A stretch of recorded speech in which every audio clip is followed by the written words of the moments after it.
All right, folks, here we are. Can you hear me? David Schuster can hear me. That's a good sign. Schuster hears some voices sometimes, you know. Doesn't his big capper hear stuff? All right, let's get ready for a great show. Look at all these kind folks we have here.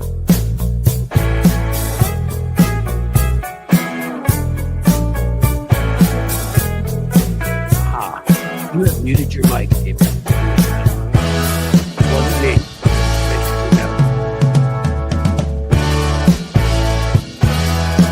Good afternoon, Ronald. Deborah.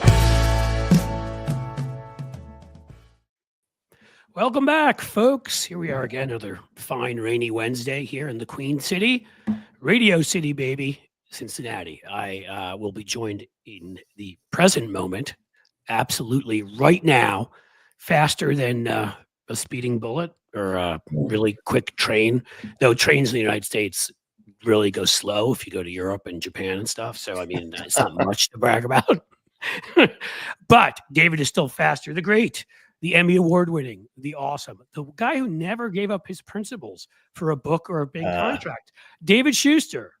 Cliff, it is great to be on with you. I especially love this topic. And just a little technical issue. Am I too far away? Do I need to scoot in? I sometimes feel like I need to be a little bit closer. Well, so where you are right now, I think is similar to me. If you get you could get a little closer, maybe. If you care about being exactly where I am, maybe I'm so close I'm scaring people. So you have to keep that in mind too. But everybody's saying hello here, which you probably could see. Lefty Gramps is one of our regulars from Ohio. He suffers like I do here. Don't hold it against Schuster that he went to the University of Michigan, okay? That's right. I have nothing but respect for Ohio State, even though I hate their guts. It's sort of like when you're in a rivalry with somebody, only the people in that rivalry can truly appreciate it. And I do appreciate Ohio State, even if I hate the Buckeyes. Fair enough. I'm going to invite Tony in 1 second, who's here too for just a few minutes, I think, as long as we can get him before he goes drunken karaokeing. But the thing about that whole thing, like that pal of yours produced that documentary that was so funny. That was before I knew you, David, and I remember seeing you in it. I'm like, that's David Schuster from TV, and then I knew that there was a Cleveland Plain Dealer reporter I knew, because I did PR. I can't think of his name right now, and he was in it too, of course, on the Ohio State side. And you guys it was all Michigan versus Ohio State bashing. The only thing I will say about the whole thing is this. I'm not from here, as you said. Cincinnati, just because we have UC here and Louisville is not that far south and University of Kentucky, you don't get the Ohio State craziness here. Also, Miami, great school, or much of my wife's family has gone to. They're not in the same division. They're not as good, though when they had Ben Roethlisberger for a few years, they were. But because of that, like Cincinnati doesn't get as into that. But I had to, my first gig when I first came to Ohio, where I stopped off in Columbus before coming to Cincinnati, was I got this special gig where the Democrats, this will let you know how long ago it was, were aiming to take back the state house. And we could actually do that with like 5 victories on election night. It was 2008, and there's a guy named Obama at the top of the ticket. And we went to the party, and so I stayed in Columbus for a bit because I was tasked with running this special group to try and get earned media everywhere to sort of damage these Republican candidates. And we did it. One of the last big victories in Ohio. We won back the state house. But I tell you that story because I lived in Columbus for a little bit. I think 2.5 years, because that was the run of that cycle before moving here.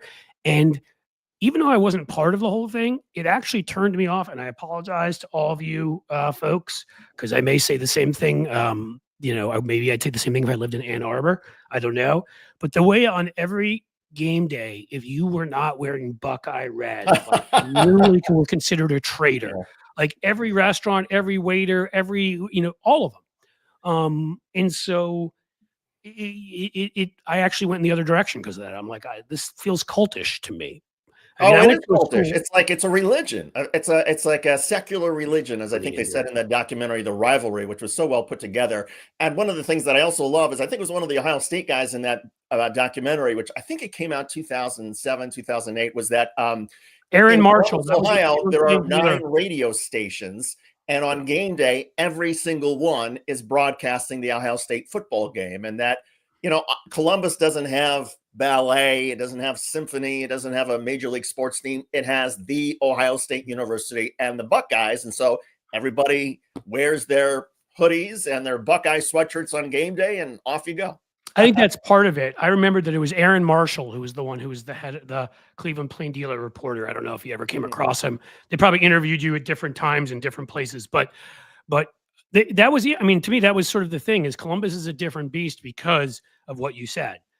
Cincinnati, the river towns like Cincinnati, Cleveland, Pittsburgh were founded so much earlier and were like sort of a big deal in the mid 19th century.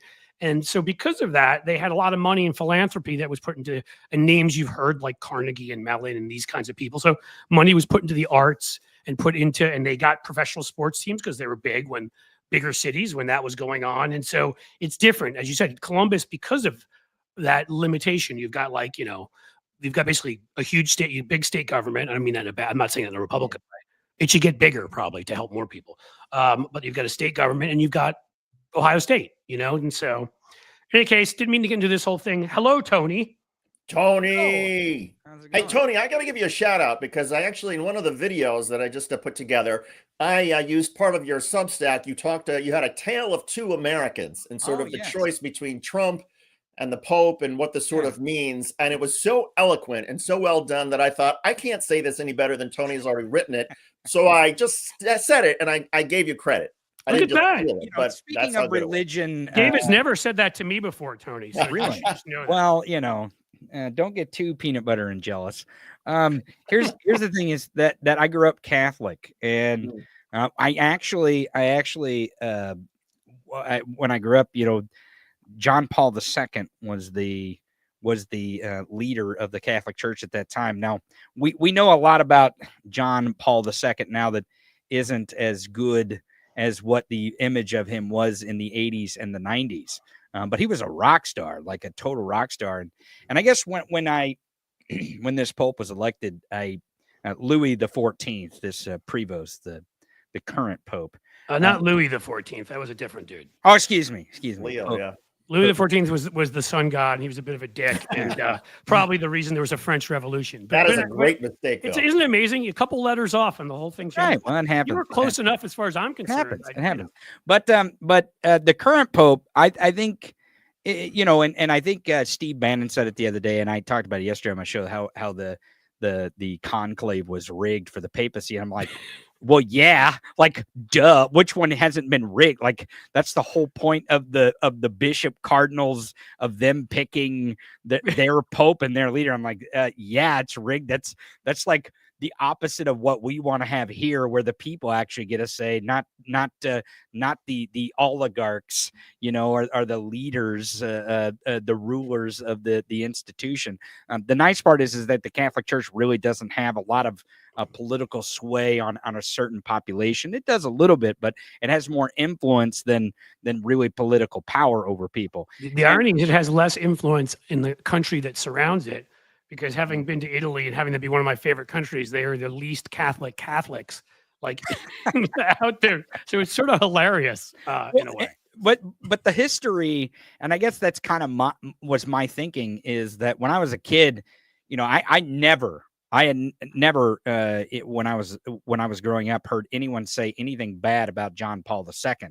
And one of the reasons is he was a rock star, but the other reason why is because they intentionally picked him after John Paul I, and I believe he was alive for like 2 weeks or something. He was the Pope, and then he had a heart attack, and then he was dead, right? So, and then the conclave picks John Paul II, but he was picked outside this norm of Italian popes, and he was picked at a time where Poland was being oppressed by the Soviet communists, and there was a message. Yeah, it was one of the first things that John Paul II did was go to Poland. Now that's where a lot of my heritage comes from, and he stood and when he was talking about the oppression, the population, it was a huge crowd, and they started chanting in Polish, "We want God, we want God, we want God," and the story goes that the Pope's handlers said, "Oh, it's time to stop. This is really bad. Like, we are in a heavily communist country, and you are basically a front to the enemy and to the power structure here. And he said, no, this is what I came for. This is what I came for. And Can I ask you a question? Yeah. So, and you may know the answer to this too, David. This is history stuff, and I should know this, but I know, I remember, I can't remember even what it was called, but when they reformed the church with the updated teachings, that David and I weren't particularly responsible for killing Jesus. I mean, like maybe we were somewhere in the neighborhood, but we weren't like, we weren't the ones planning it. Like Right. if you watch The Passion of the Christ and all of the Jews, there's like. Did it say that in there? David Schuster, Cliff Schechter, the Jews. Yeah. Well, they just were always hissing like noises like Jews were Right. snakes. And like, Right. I made myself watch The Passion of the Christ because I felt like I had to know what good old Mel was saying, even when he wasn't drunk on the highway saying Jews are responsible for all the wars in the world. And women couldn't be priests, but women, I think, were given, and obviously abortion wasn't accepted, but women were given some more equal rights. I think they weren't condemning women for working outside the home anymore. They were a little more tolerant of gay rights, not anywhere close. Like, was that Pope John Paul II? Because he was, I don't know, he was around for a decent period of time, right? Didn't it happen in the 60s? He was. There yet? It was 1978, I believe. This is before I was born when he was actually elected by that conclave. Was he in 78? That's when he was elected. Then it wasn't him because it happened, I believe, in the 60s. Right. So whoever the Pope was, because that's before I was born. So I don't know. Now, John Paul II really, I mean, he didn't wade too much into the social justice waters other than the abortion issue. It's very clear where John Paul II stood on abortion and what he believed that the Catholic Church's stance should be. But he made clear what his view of authoritarianism, in particular Soviet communism, was. And he drove out the Soviet communists of Poland at the time with words, not with war, which was very significant. And the reason why it was significant is, one, a pope had never been seen like John Paul II, right? Like they were at the Vatican, and they held the papacy, and they, they would give orders down through the Catholic Church, and the cardinals and bishops would carry out those, whatever the papacy would say. And they had their own radio, they had their own broadcasting up to that point, so they had a lot of influence. Is this what your piece was about, Tony? That he took? Yeah. Well, no, not sure, because I don't even know. Not necessarily. No, it was about two leaders, and really my piece was about is this new pope going to do what John Paul II did? Will he do that? Will he use that institution of the church to challenge the ideas of Trump and I these? think he already has. That's quite. I want to let David in for a second. I like that. I mean, the other part about Tony's piece, which I love, is America, the world has sort of a choice between two American leaders right now. So we have the choice between Donald Trump and the narcissism and the vanity and the meanness and the obsession with money and with power that he stands for. And then there's Pope Leo, the Midwestern Chicago White Sox guy who's very sort of modest, who stands for being humble and gracious, Black heritage, poor people, and a registered Republican. He's a registered Republican and too. He has a black. I don't mean to cut you up, but he's got a black heritage, because I have to point out that it's always black guys from Chicago that set Trump off and end up destroying him. But go ahead. Well, and the other thing I was going to say, but it represents a remarkable choice, because if there's one person that has as big, if not a bigger stage or a bigger microphone in the world than the president of the United States, it's the Pope. And so, as Tony pointed out, I mean, the world has a choice now. Which direction are we going to follow? Are we going to continue to follow as Americans and as a globe? Are we going to follow the Donald Trump model? Or now we have this other guy, this other American we can follow, who I think stands for a certain kind of America that more of us believe in, even if we're not Catholic. Well, that could have been more purposeful if you had tried. I mean, again, and I'll kick it to you right away, Tony, but the tell, as they say, I wrote a piece, somewhat about similar to what Tony wrote. And it was the fact that this guy had not been on Twitter in 2024, and he went on twice in 2025, once to rip JD Vance and once to rip Donald Trump. I mean, again, it ain't like they don't have opposition researchers like we do in politics who are looking at all of this. There was a direct message they were sending from by picking him. I have no doubt. And I think also the message, and again, we will see what kind of leader that the Pope wants to be not just for the Catholic Church, but maybe for Americans who are non-Catholic. If he will step into the role to inspire people to speak out against fascism and even MAGA communism now with the prescription drugs. It's a real weird world we live in where MAGA is trying to be fascist and communist all at the same time. It's really weird. But I will say that this Pope has a lot of weight on his shoulders to do that. Now, whether he chooses to or not, and chooses to use that institution in the Catholic Church and the billion followers that they have all around the world, if he chooses to use that, it could have a lot of weight in this country. Oh, there's no doubt, and around the world, because absolutely, Trump infects the world. Right, like it's not like Cliff, you pointed out to me the other day there was the clip from News Nation where reporting I guess it was the Monday, they had all thousands of journalists who got to sort of be in the same room with the Pope, and some of them got to be up front, and when the Pope left they could throw questions at him, and you pointed out there was the correspondent from News Nation who said, Heavenly Father, do you have any message for the United States? And the Pope responded, many.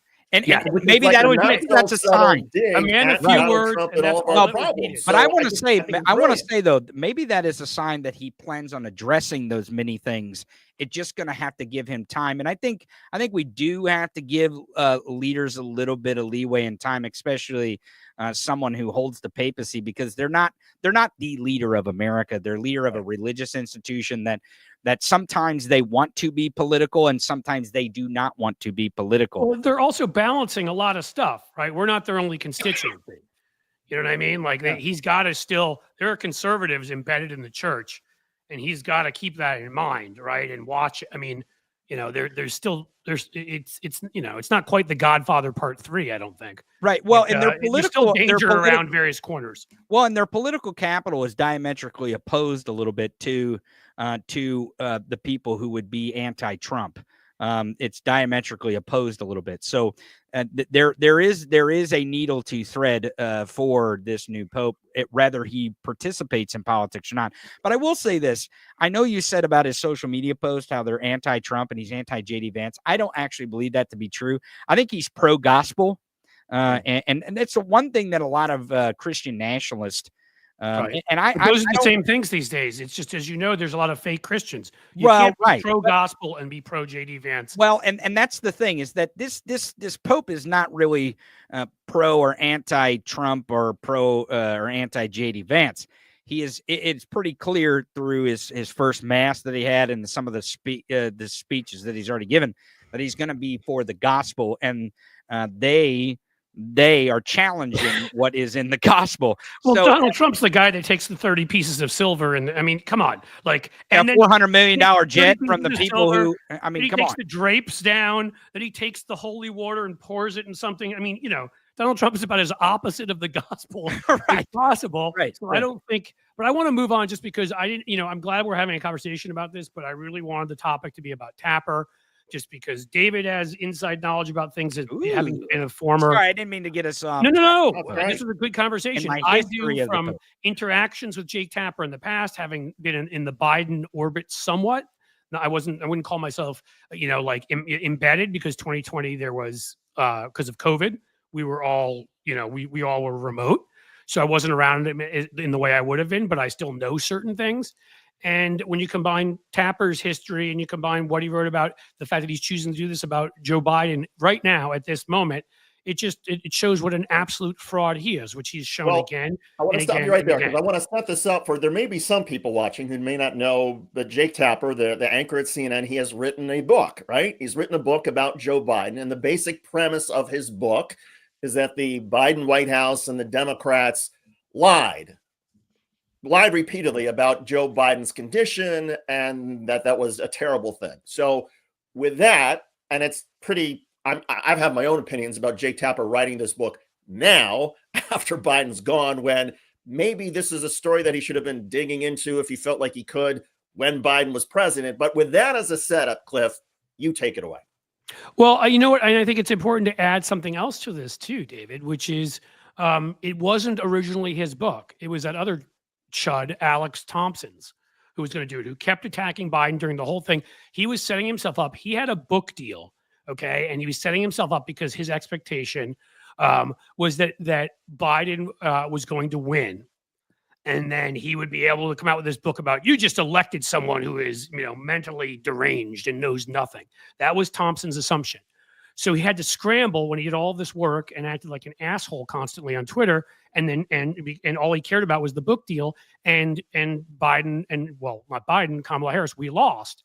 So what happened? This is how it's worse than it looked. Tapper signed on as a big name to join the book and be like, oh, well, now it's worth something because Jake Tapper's doing it. He just signed on for the money and for the, the play it would get. The book was already put together by Thompson.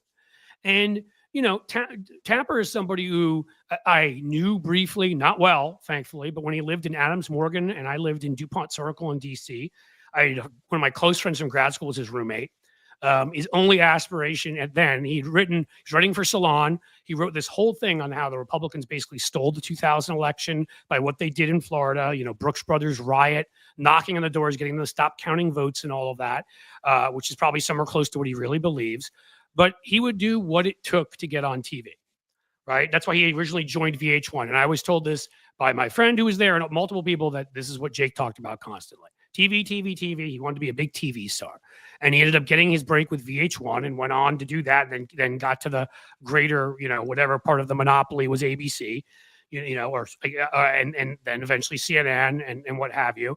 But the way he has gone back and forth. So a classic example was when he first got to DC, he was a guy who worked for the Brady campaign and other stuff. Liberal side of the aisle, you'd say, okay, right, leans left, this and that.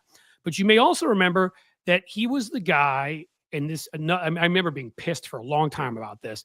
He was the guy who, when the Obama White House rightfully was like Fox News is propaganda and we're not letting them into our briefings, he led the crusade, the charge against Obama and he actually used these words, how should we sit here and allow you to kick our sister station out of, the briefings? And that's Jake Tapper. He's one of these, anything to get ahead, anything for the bigger contract, the bigger office, more status, more fame. And then I came across him later on when he came on my podcast I used to do. He agreed to come on because he had one of these books he writes about veterans on there. And I need to go back and get that footage because that'll really expose him for who he is. And I just decided I'm not going to be hostile, but I'm going to question him. And I asked him about that Fox News thing, and he refused to answer it. He just refused. He wouldn't answer it. Like he almost wanted to act like he never said anything. And now he's back on, trying to kiss up to liberals again. He's with this whole thing. His whole thing became about veterans. But of course, with what he's doing with Biden right now, there's a guy in office right now who called veterans suckers and losers. When you said to John Kelly, why would they do it when there's nothing in it for them, who refused to go out to a ceremony in Normandy because he didn't want to get his hair wet, who insulted a Gold Star family, who's cutting $4 billion right now from the VA. So where we've got a crisis of, Fred Wellman's been leading this charge, who we had on our show on Substack. He's been, there's a crisis of suicides from PTSD and whatever. He's cutting that funding for mental health. Like, if Jake Tapper actually gave two shits about veterans, right now, in this moment, when there's a man saying, I'm not sure if I have to follow the Constitution, who's ignoring a 9-0 Supreme Court decision to bring a guy back, and who's ignoring the fact that it's Congress's right to deal with tariffs for some made-up emergency declaration that doesn't exist because there's no emergency, and God knows how many other ways. If he really believed anything he said, then maybe he'd think about the effect this guy is having on veterans he pretends to care about so much. But no, book sales are more important in show ratings. And, I could start reading it here. David, there are numerous defamation lawsuits against him and other things. He's not the guy everybody thinks he is. Go ahead. David, because I want to ask you a question about journalism here, because I think at the heart of this, whether you like Tapper or don't like him or what he's saying and what he's not saying, I think this starts to really show that journalism is kind of broken in this country, because the right wing right now, their take on this is, well, Jake Tapper was complicit in this cover up. If he knew this stuff and he didn't report it, right? And really, they don't have that there's not a bad point there. That if what he's saying is true, and what the people who have told him in these supposed, I think 200 interviews, what I'm seeing here is about how many interviews he's done. If what they were saying was true, then why wasn't Jake Tapper reporting it when he knew it? Was he doing this just to sell the book? Or what is, and how is journalism broken here? Because I think that breaks that code of ethics for us, the people, when Jake Tapper, not that he's trying to capitalize now that Joe Biden has lost, which, I mean, if Joe Biden had won, if he'd stayed in the race and he had won, was Jake Tapper going to hold this book until the end of Joe Biden? Well, he wouldn't have put his name on the book. That's the thing. It was Alex Thompson's book. Well, so, right, but here's what I'm saying. More firepower in the name, like more fame attached to it once the whole book was written in a way that was based on Biden winning. But I guess that's my question here to David, because he served as a journalist. I mean, we've watched videos of him in a suit and a tie during the Oklahoma City bombing here on this show. So, and what a young, handsome man he was. How is this looking at it through the lens of journalism, not through the lens of Jake Tapper being famous, being on CNN, but is the right wing's criticism of Jake Tapper here kind of correct? Where they're I just say one quick thing, and it's only because David won't say it, which is seriously, you've got journalists on this side, Phil Donahue, David Schuster, Jim Acosta. There's more I'm not thinking of, who refuse to play the game, who have honor and integrity and believe in journalism. It's not because they're partisans. They believe in telling the truth. And they're the ones who get forced out. And then there's the Jake Tappers on this other side. And I think that is crucial to this conversation. And David won't say it. I think that's really what I'm asking. Is journalism broken? Is journalism right? And now I'll let David say the rest, because David. Well, to your point, yes, I think journalism is broken for a couple of reasons. First of all, to the point that you guys are just talking about in terms of why, and what the right has been saying, why wasn't Jake Tapper and this other guy Thompson reporting this while Biden was president? That's a legitimate question. If they had even the string to try to put this story together, they should have been doing that. And Jake Tapper had the platform and the resources to be going after that. So that's the first thing. It almost smacks like, well, Biden was president. Maybe Jake Tapper was trying to curry favor with the Biden administration. So wait until the guy has lost, and then you can kick him when he's down. The other problem that I have with all this is that when you listen to sort of Jake Tapper sort of justify why this is coming out now, and he says, well, we didn't have all the reporting that we have now with these 200 interviews, and it is news. It is journalism to be able to tell this story about what looked like some sort of cover-up. And my problem is, well, yes, I think it is journalism and the story should be told, but Jake Tapper has no integrity on that point. And when I go back to is Jake Tapper, who's now claiming to be the paragon of journalism with this book, is the same guy who just about, a year ago was tasked by CNN to moderate the Biden-Trump debate, he and Dana Bash. Yep. And initially, from what I understand, is that Jake Tapper and Dana Bash, who could fact-check Biden and Donald Trump in real time, they know these issues as well as anybody. They could know where the lies were going to be, that when they suggested, okay, we're going to fact-check, CNN said, oh, no. You're not going to fact-check. You're just going to ask the question, tee it up, and then sit back. And initially, I'm told that either Dana Bash or Jake Tapper, or maybe both, said, no, wait a second, our reputations are on the line. We can fact check in real time. We can do this. And CNN said to them, if you're going to moderate this debate, you're going to do as we say. You're not going to fact check. You're just going to ask questions. And Jake and Dana at that point thought, okay, well, this is perhaps the biggest opportunity of their professional career. They'll get more people watching them in this debate than they've ever had. Do they really want to just put up a fight and then have CNN replace them, have somebody else moderate this debate? So they said, okay, we'll just ask the questions. And they were counting on President Biden doing the fact checking. And when Biden did not, and Jake Tapper and Dana Bash stayed silent, then they became complicit in what was a total abdication of journalistic responsibility. And to me, for Jake Tapper and Dana Bash, given the resources and the money, the power, the prestige they have, for them to cave to corporate management and to cave to the Trump campaign and to agree, oh no, we're not going to do any fact checking, to me that is outrageous. Because if they're willing to cave and abdicate their journalistic responsibility, how is somebody who is covering a city hall or a mayor who's not making a ton of money, who's working for a newspaper or local television station, how are they supposed to stand up for journalism ethics? And to me, Jake Tapper and Dana Bash, as some people pointed out, they dropped the ball. They abdicated their journalistic responsibility during that debate. And so for Jake Tapper now to come back and say, well, I'm standing up for journalism by telling the story. That is a bunch of bullshit. And Somebody I know else for a should have fact, told the David, story. Jake Tapper should have had nothing to do with this. and I know for a fact, David, knowing you, that at that moment when they say you can't fact check is the moment you walk out of the room. Right. Is the moment you say, no, that's not a debate. That's not what I'm willing to do. Let me just let me tell you just a very quick story here, okay? I obviously I've told people before, the one time I was paid regularly by a TV station, just to let you know how great left-wing media is, it was by the Sinclair Broadcast Network. I was the liberal analyst on the station debating Armstrong Williams and this coterie of other freak right-wingers, all right? And I used to sort of have fun and consider it a challenge because they're so dumb that you want to take on two of them. Maybe that makes like one brain, right? But that's not where I'm headed here.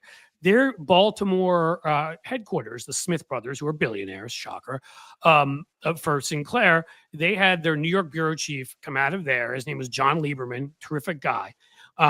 He, as he said, he considered himself down the middle, admitted to me privately at one point he had voted for George W. Bush. So he certainly was not a liberal, but in 2000, but thought, this was in 2004, I should have said that for the election, but thought Bush had gone too far to the right, that he considered himself a moderate, and all of that. And he wanted to be objective in his reporting. So he went to Iraq to get stories, risked his life. Okay. He came back and you may remember that was when Sinclair Ted Koppel was reading the names on Nightline of the soldiers dying in Iraq. And Sinclair refused to do it on their ABC owned affiliates. Well, that was related to what John Lieberman wanted to do. He wanted to tell these stories about what he saw in Iraq. And they told him, absolutely not. Only good stories that help President Bush, kill all the ones that don't. And they said, you can be quiet about it and stay here, and we're good. You can be quiet about it and we'll give you a severance payment or whatever to walk away, or we'll see you in court. And John Lieberman, a man who had to think about his career, who is a few years younger than me, and this is, again, 20 years ago. So he's in his late 20s, early 30s.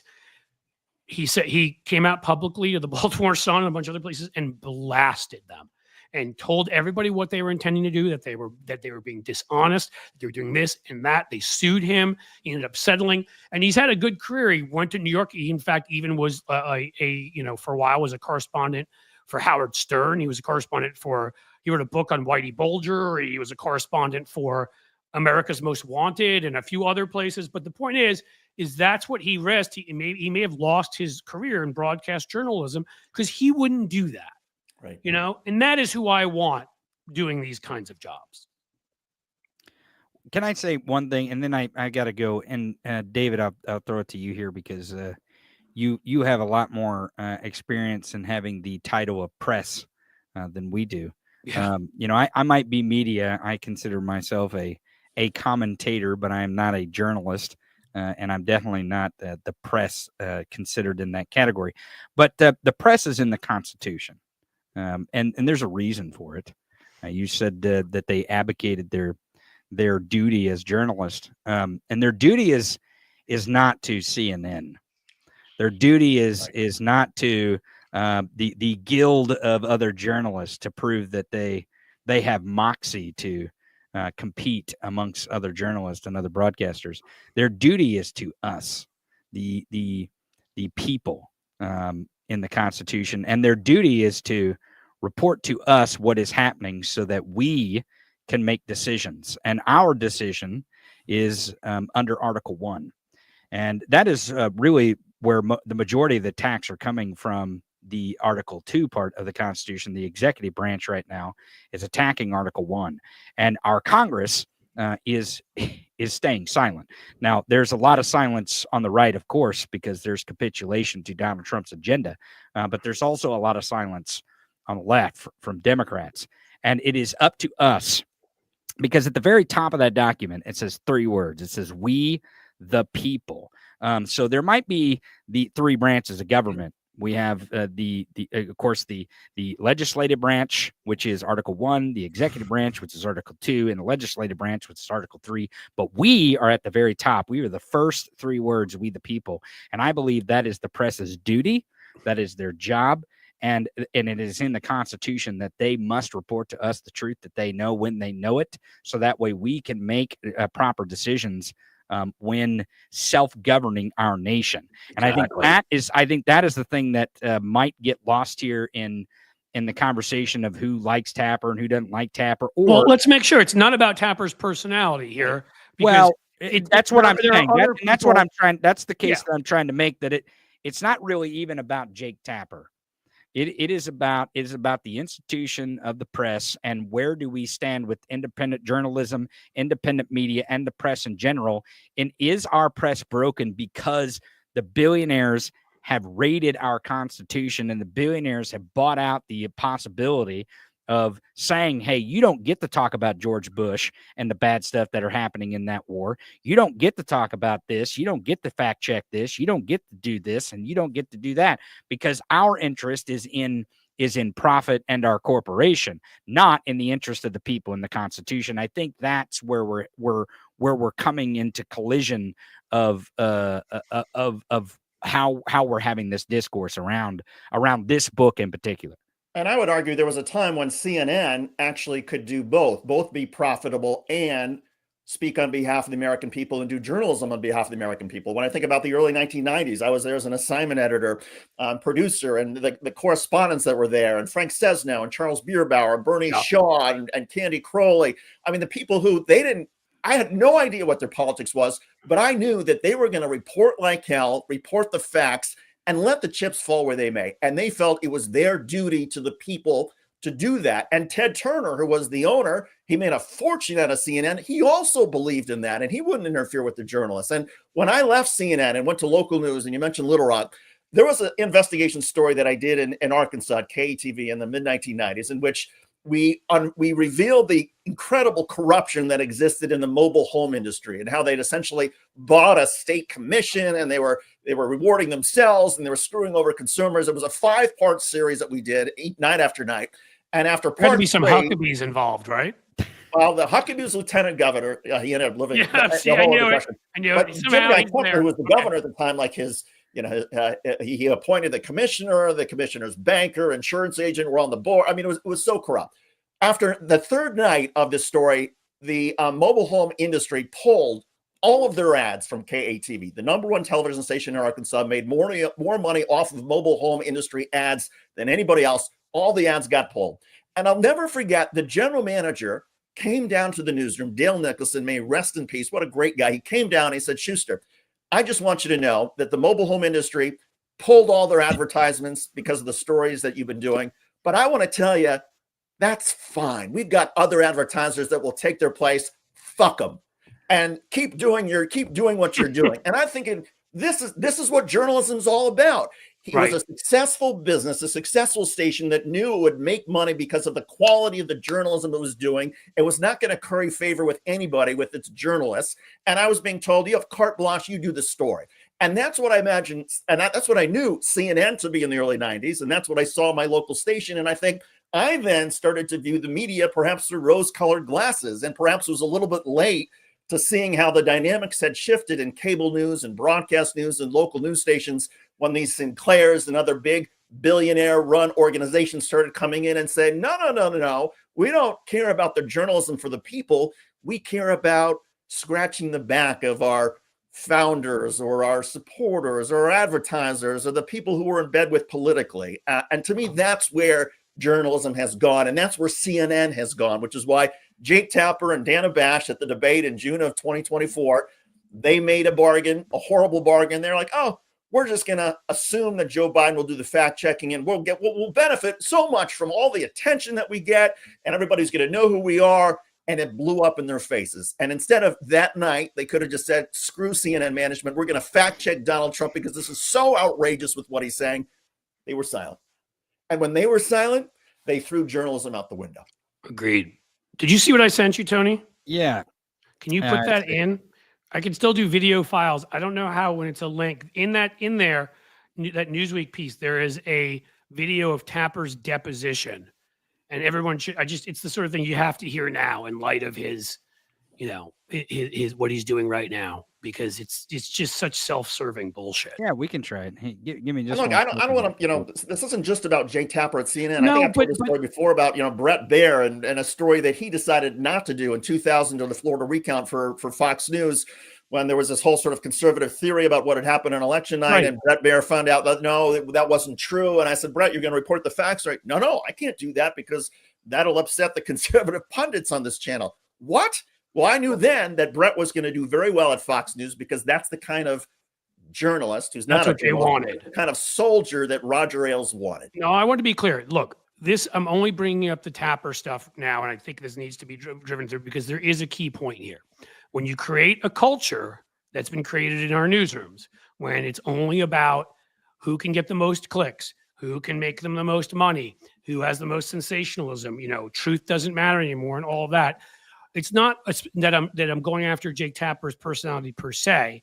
It's that though certain people, let's call it with certain flexible morality, if you will, are the ones who get ahead, as you were saying about Bret Baier, and it's the David Schusters and the Jim Acostas that we lose. Now, thankfully, David Schuster and Jim Acosta are on Substack now, which I fully expect to keep growing and to overtake when as regular media like CNN dies, corporate media, monopoly media, because of these kinds of scandals.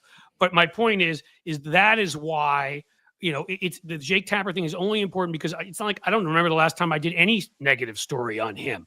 I've covered a bunch of other media personalities. So again, I'm not picking on him except for he is important today to this story, but there's many others of him out there.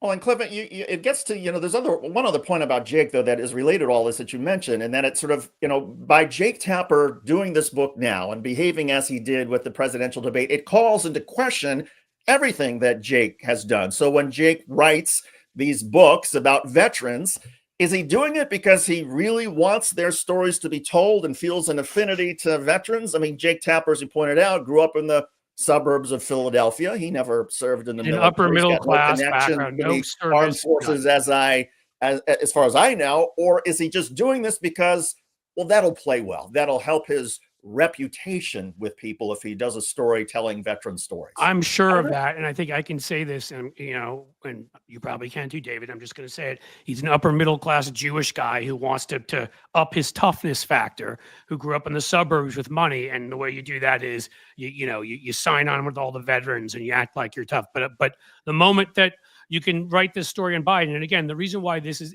even, we haven't even mentioned yet the fact that there were numerous stories, and there should have been so many more on Trump's mental acuity or lack thereof, that you could, that for whatever Biden, and I'm not going to be biased here.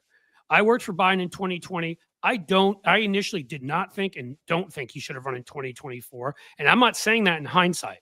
He had run originally as somebody who was a bridge to the next generation of Democrats. I think he should have kept that. So I'm not sitting here just as somebody who's like, you're attacking my old boss or, something like that. I think Biden did a great job domestically and some other things, but this is no loyalty to Biden. This has nothing to do with that.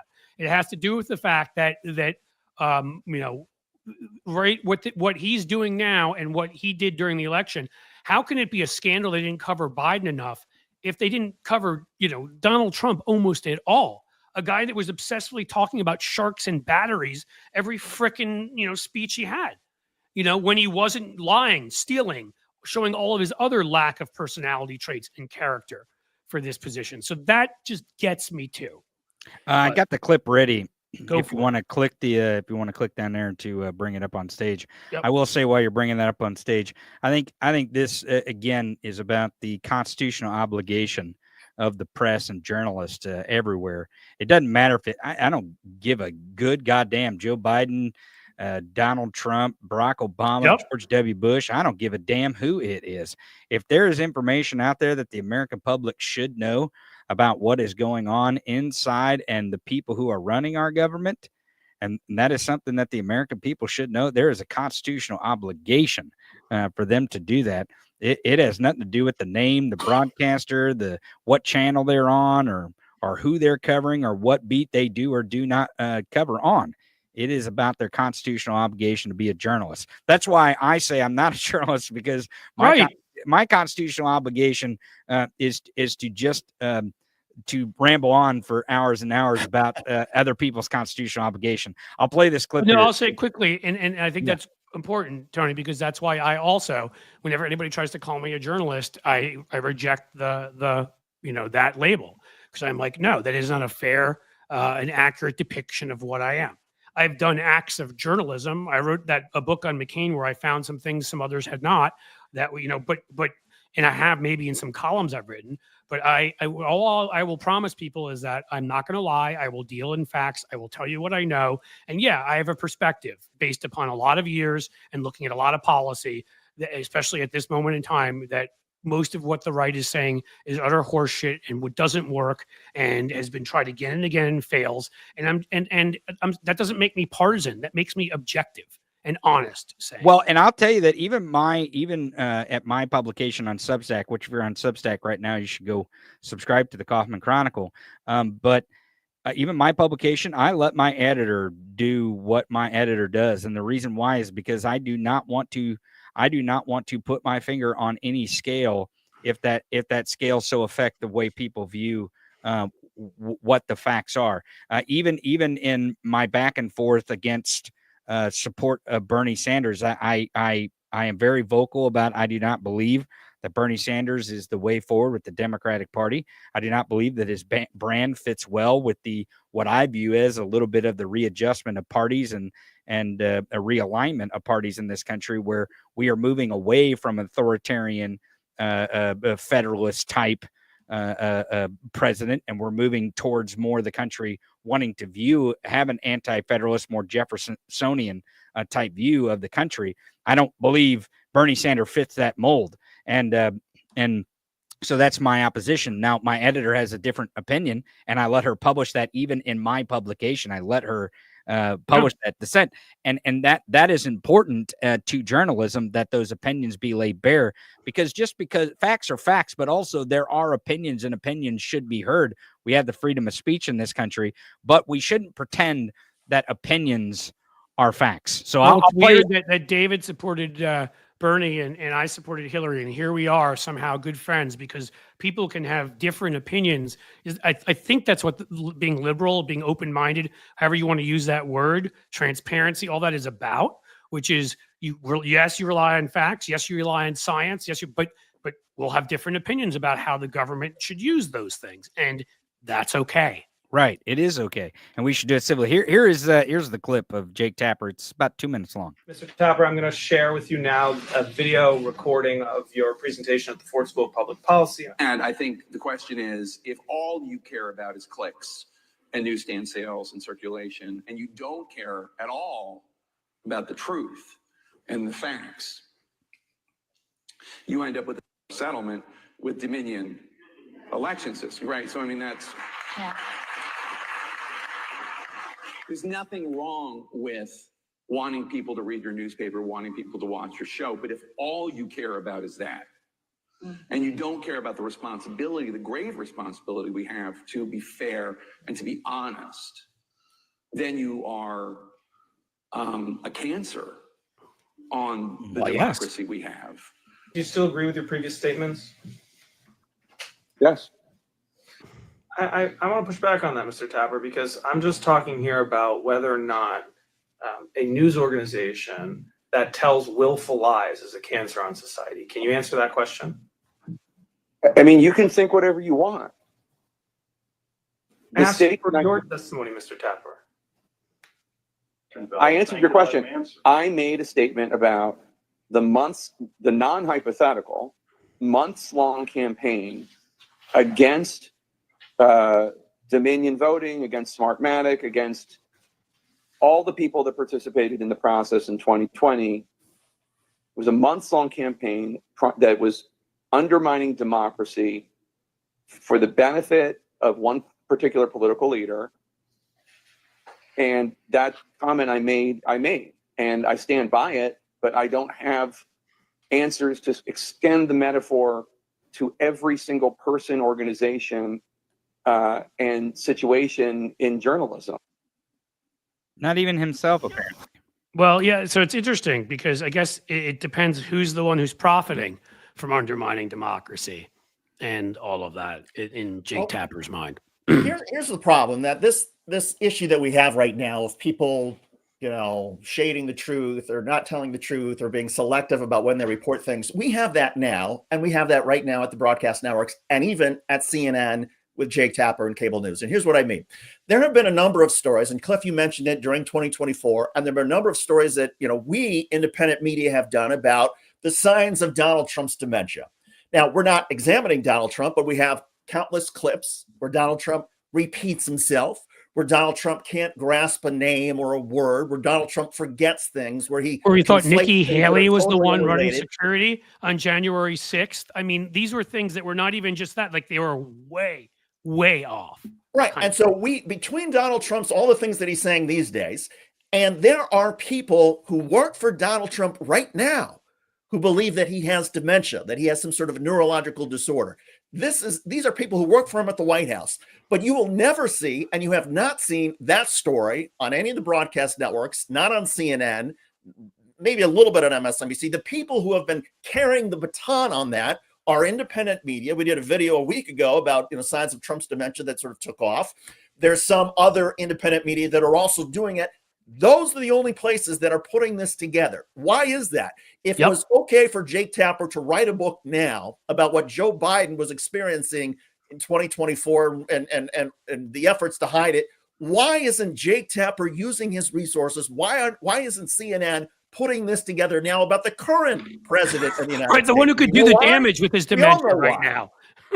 Right? We all know why, because Donald Trump has shown that he's going to go to war against Harvard and Columbia and scientists and the facts. Anybody who stands in Donald Trump's way, he's going to war against them. CNN doesn't want to go to war to that extent against Donald Trump. CBS tried to a little bit with 60 Minutes, and look what happened to their executive producer. So as a result, there is no reporting on CNN by Jake Tapper about the signs of Donald Trump's dementia that we see and the people who work for him at the White House who believe that he has dementia. You will not hear that story on CNN. And that's a problem because it means that this continues. This problem that we have with broken journalism, as Tony pointed out, it is continuing to this day. Well, I'll have to say, if he reports that, David, he won't be able to write another book about Trump's decline in 4 years. That's true. Don't talk about it now. Wait till later. You got yourself a book. I just want to point that out that beyond sidestepping their constitutional obligation here, a lot of times they hold these. I criticized Jonathan Karl for many months for holding information that the American people should have known when he was holding it for a book and for profit, it seemed. And I think sometimes the market of information and the world of information that we live in today, this information is very valuable. And if they can profit off the information by withholding it from the American people so they can drop bombs when they can profit the most, I think that is probably the thing. And the context is so important. I mean, you brought up the dementia story and obviously the context of that, which is all of these staffers and all these, and where are the reports on it? Where is all that? Where was it during the campaign? Again, I mean, the man told multiple stories about sharks and batteries, and I made jokes about them, but that's probably a point to start asking questions. What is wrong with you? He thought, Nancy Pelosi was Nikki Haley. Nikki Haley was the one guarding the Capitol that day. Mm-hmm. He thought he was running against Barack Obama. These are just some of the things that I remember. Well, and it's up to us. It's up to us, though. It's up to us in the independent media. Because during the Biden administration, if you watch Fox News, you would think Biden was just a pile of jello. Of course. That he had no cognitive ability whatsoever. And it's up to us because, like David said, CNN, MSNBC, none of these outlets are going to do it. So it's up to us to do it. Let me add that context right now, because I feel like it's, again, a classic example of where they fail, which is I just wrote, I think a few days ago, it was a Substack I wrote on the whole, Qatari plane, thing. And I mean, utterly ridiculous on its face, emoluments clause, the rest of that and whatever. And you guys can tell me if I'm wrong, both Tony and David and anybody else in the chat here. But I've looked and I have not seen anywhere else the context, because this is what they refuse to do, is provide people with any context for an understanding of how bad something is versus something else. That Jared Kushner was underwater in the obviously purposely numbered 666 Fifth Avenue building that he bought, way underwater with the crash and other things, and that they had private meetings with Qatar. And there was a blockade for a bit that the State Department didn't even know about. You may remember this from the first Trump administration, where they were threatening Qatar if they didn't bail Jared out. Now, that is a fact that's been reported. How do you not bring that context to this situation? How do you act like this plane is a one-off? You know what I mean? How do you not tell people also that the Qatari government rented whole floors of the Trump hotel and that, that crappy bedbug hotel in DC when he used to have it? And where no one came to stay, they just rented out the floor. Like, how can you not educate people about that? Why is that left to me to do? Can I tell you what it's starting to feel like to me? It's starting to feel like Donald Trump is switching sides to Hamas, is what it feels like to me. Yeah. No, I'm serious. I'm serious. I mean, Ben Shapiro thinks it's getting very, very difficult for him to thread this needle with Bibi Netanyahu and what he's doing by starving children in Gaza. So, I think Donald Trump is doing the bidding of the Qatari Hamas, and they're bribing gave him money, $400 million plane to switch his support. So I got to go, fellas. More people should point I out don't that mean to drop that context, too. bomb. I don't mean to drop that bomb in this conversation. No, but more people should point out that context too. That the Qatari government was housing the top leaders of Hamas who are living there. How, in what way does that $400 million gift affect anything we would do to stop the Hamas mass murderers? Well, I don't know. Just might affect it. And to me, the journalism aspect of this is even sort of simpler. Maybe it requires some investigative reporting to sort of, understand where Hamas is in relation to Qatar. It does not require any deep journalistic pockets or investigative reporting to read the emoluments clause. There you go. The Article Constitution. 1, Section 9, Clause 8, or maybe it's Section 8, Clause 9, whatever it is. It is clear. It is clear. You cannot accept a gift from a king or foreign government, whatever it is, without congressional King, prince, approval. or foreign government. It's all three. David, speaking of CNN, and I got to go. Scott Jennings, I believe it was Scott Jennings on CNN, couldn't say, no, it was O'Leary. That's who it was. It was O'Leary on CNN last night with Phillips, who didn't know what the emoluments clause was. And never mind. Well, David's first column. The rest of the pundits. My issue is when a journalist says, experts say that this is not allowed. No. It's not experts say. The Constitution says. And any journalist who's falling into this, well, experts say this is not allowed. That is a journalist who is trying to curry favor with the Trump administration and soften whatever blow of reporting on this negative story about Donald Trump. A journalist who has no fear, who is simply reporting the facts, reporting the truth, and letting it fall where they may, is somebody who's going to say, this is what the Constitution says. This is bad, and because of what the Constitution says, either Congress votes on this and approves it, or Donald Trump is committing an illegal act. If a journalist is going to hide behind, well, experts say, or constitutional scholars say, or legal experts say, that is a journalist who is a wussy, who is perpetuating the problem we've been talking about for the last hour. I think so. And I've got to go, fellas. It's good to see you. And audience, it's good to see you. Take it easy. I enjoyed your 10 minutes today, Tony. Yeah, sure. I love when we keep you longer. Yeah, well, when David's here, I always want to stay longer. I know you never do with me, Dick. All right, we'll see you, fellas. Take it easy. I'm not Cliff, sure we even have that much more following time, Tony David. before long, but final thoughts? Yeah. I can't stay that much longer. I know that I do have to go pick up a child at school in a relatively short period of time. Well, it's just it's like I get angry. I make my jokes. I do my whatever. We go through our thing, but from a more sort of reflective perspective, I mean, it's just sad. It's such a sad place we're in. The movie Network just predicted the whole damn thing. It seems. I don't know if a lot of people know, but maybe they do, that news used to be something where it was not about profit, that for the privilege of getting licenses given to them by the government, the major news networks accepted the fact that news was something they had to provide. And if they could even break even, it was cool.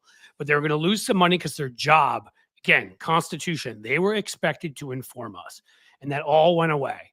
Part of it's, many factors there. Part of it was CNN doing 24-hour news. Part of it's, the creation of Fox News obviously changed CNN from what it had been. When you talked about it, I remember you said in the early 90s, that's so key, because Fox News goes online in 96.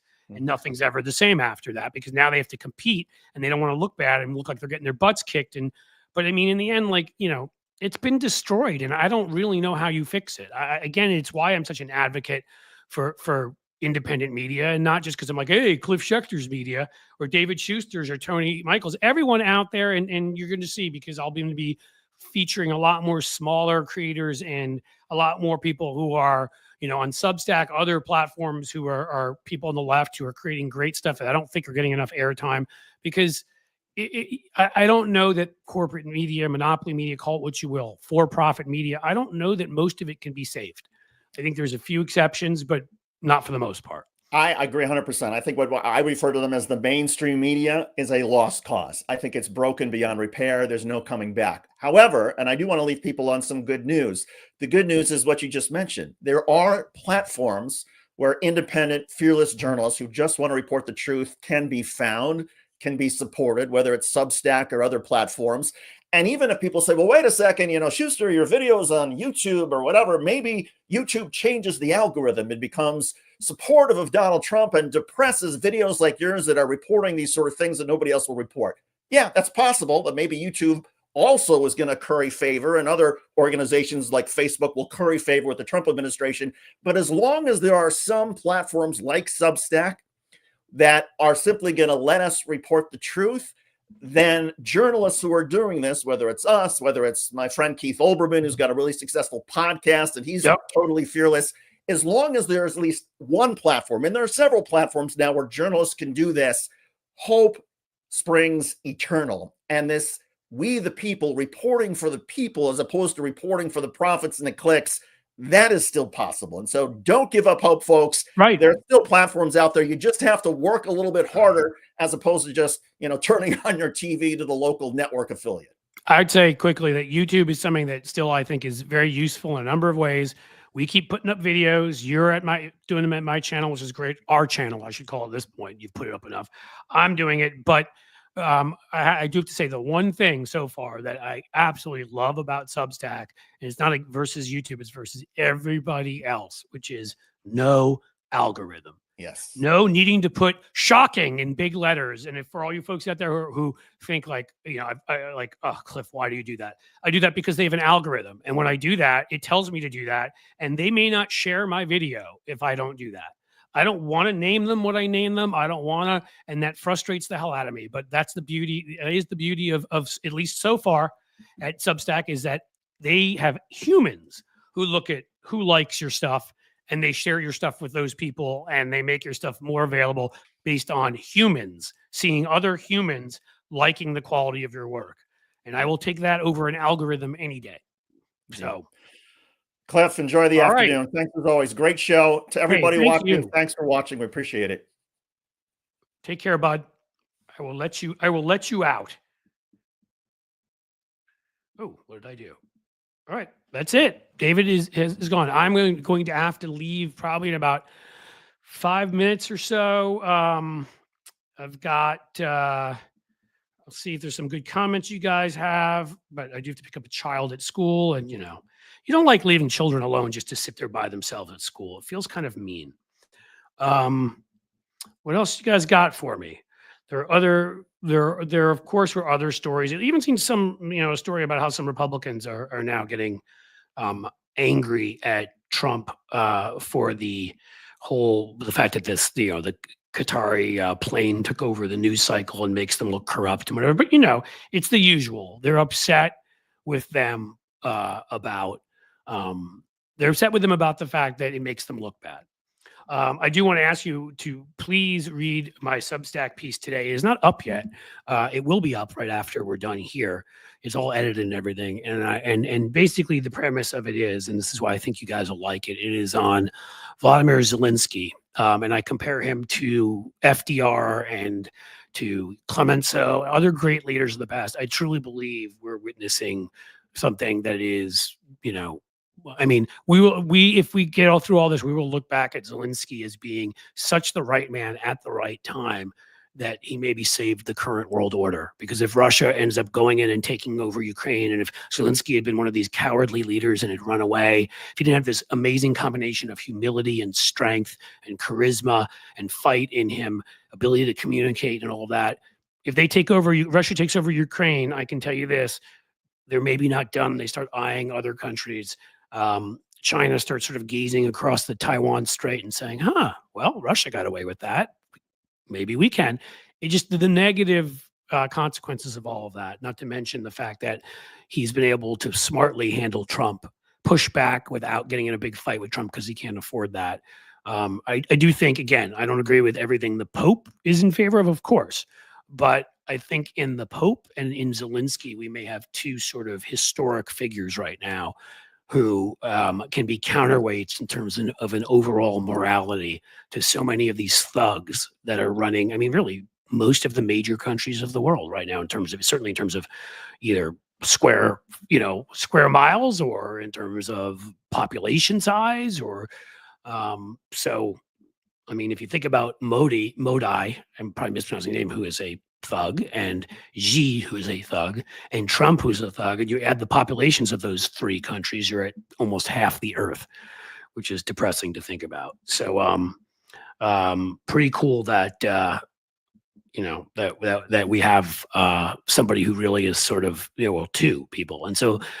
Please go check out the Substack. Please subscribe. Jim was kind enough to just put it up. He also put up my Twitch, which is fantastic. Oh, Patreon's up there too. Wow, we got it all.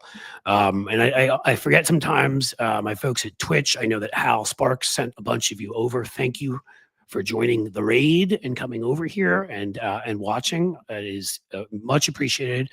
I'm learning Twitch better and better. Who knows, man? Maybe I'll just become a gamer. It looks like more fun. I need to become good at some kind of a game though first. So you'll have to tell me what it is. Is there anything else?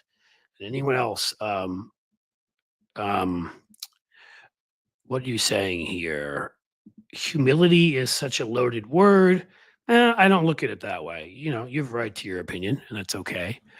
I look at humility as somebody, he has the strength to sit in the Oval Office and look these guys in the eye, this punk, JD Vance is attacking him and whatever, and fight back as hard and says, maybe you're not looking at, I don't remember the remark he made to Trump, but it was pretty good about how wrong Trump was. He has the strength to challenge Putin and put Putin in a trap by challenging him to meet him in Istanbul, person to person. Don't bring all of these people over, and said, don't, something along the lines of, don't be scared or whatever. So he locks Putin in a box. And again, the piece goes into a lot more detail on this, where Putin either shows up, and if he shows up, then Zelensky is sitting on an equal plane to him. So they can't just dismiss Zelensky as, oh, that silly comedian and that, whatever. He's put next to Putin. Or Putin doesn't show up and he gets to call him a coward. It's win-win, honestly. And it was a brilliant maneuver. And I'm just saying, so being humble, having humility doesn't take away from strength. The beauty is he has all of these qualities. His humility in that he's kind. He doesn't stand up and brag and say, Ukraine's awesome, man. Make Ukraine great again. I'm the best. Ukraine? We're the best. You want to go to Ukraine? You want to go to Zelensky University? I got Zelensky ties. Hey, do you need some Zelensky steaks? That's what I mean by the humility. I don't know. I guess everybody gets a right to their own opinion when it comes to these things. I don't see it as loaded. So what else we got? Not a ton more. I do have to hit the road soon. So hopefully we got you the goods on Jake Tapper. Didn't want to have to do it, but I'm sick of it at this point. Sheldon Hughes, of course, has gifted a membership. So I have to do my usual as I'm walking out. Is anyone coming with me? Who's coming with me? Look, a great hour and almost 15 minutes of entertainment. Emmy Award winner David Schuster, Tony Michaels here, some behind-the-scenes information on Tapper, some behind-the-scenes information on the Biden situation. This is how we do it, guys. If you support us, it is hugely helpful. I hate asking, but it is what it is. And frankly, if you're willing to go and become a paid subscriber at Substack, that'd be my favorite thing in the world, because that is where we're growing rapidly. But even any, how about this? I'm not going to even ask for a bunch of stuff. How about one 99-cent super sticker? There's Sheldon Hughes with the $2, of course. Thank you, Sheldon. That's it. See, it's a positive note we get to walk out on and say, hey, you know what I mean? I really appreciate you doing that. Anybody else who has a super sticker or super chat, nothing is too small, 99 cents or anything. It all adds up and lets us do more. More of this we do, more we get to pay the folks like David Schuster to contribute. More of this you get. That's how it goes. But I think that's that's what we got for today. So sometimes you guys, it ends up that I'm on the way out, and see, there it is. Even as I'm saying it, thank you, Lefty Gramps, for the $3 super sticker. Appreciated, very much appreciated. It often happens when you guys do that when I'm leaving after I've done my little spiel of who's coming with me, who's coming with me. But for this time, I hope you enjoyed today's broadcast. Hope you've been enjoying Matt's. Tomorrow, we have Amped Up with Cliff Schechter. That will be only on Substack, so you do have to come to Substack to watch it. MJ, $5 payday tomorrow. Thank you, MJ. But remember, and I often try to say this too, if it is something where you have to have payday to be able to do it, and it's a strain on you, then don't. I don't want anybody to put themselves in a financial strain, just those who obviously have the resources. All I can say to you is that is incredibly kind, MJ, and I really appreciate it. But I do remind folks that as much as I want folks who get something out of this and can afford it to help contribute to what I'm doing, make sure that it's within your means. In any case, Amped Up with Cliff Schechter, my show. David Schuster will be there. We may have a second guest tomorrow. I know we have one, Jimmy Jim's 99-cent super sticker. Thank you so much. We have Jeff Pearlman. If you're not familiar with him, he had a book turned into a TV show called, Showtime on the Lakers in the 80s. He's written about both sports and its in combination with politics. So some of it's been strictly sports. I think mostly strictly, like the 86 Mets. I'd love to talk to him and find out some of the stuff they were snorting in the clubhouse there. But he wrote a book on Brett Favre, who has taken a move into politics, and he wrote a book about the USFL and how Donald Trump's prescription for destroying the USFL is exactly what he's doing to the country. So he connects these things from the past, because you may know Donald Trump got very involved in the USFL. I think he owned the New Jersey Generals. That's how he met Herschel Walker, and the rest is a sad history. So Substack. Be there tomorrow, 2 p.m. Eastern. David Schuster, Jeff Pearlman, probably one other person. And thank you so much for being here. Thank you for supporting everything I do, as always. As the sun sets slowly in the west, I bid you a fond farewell.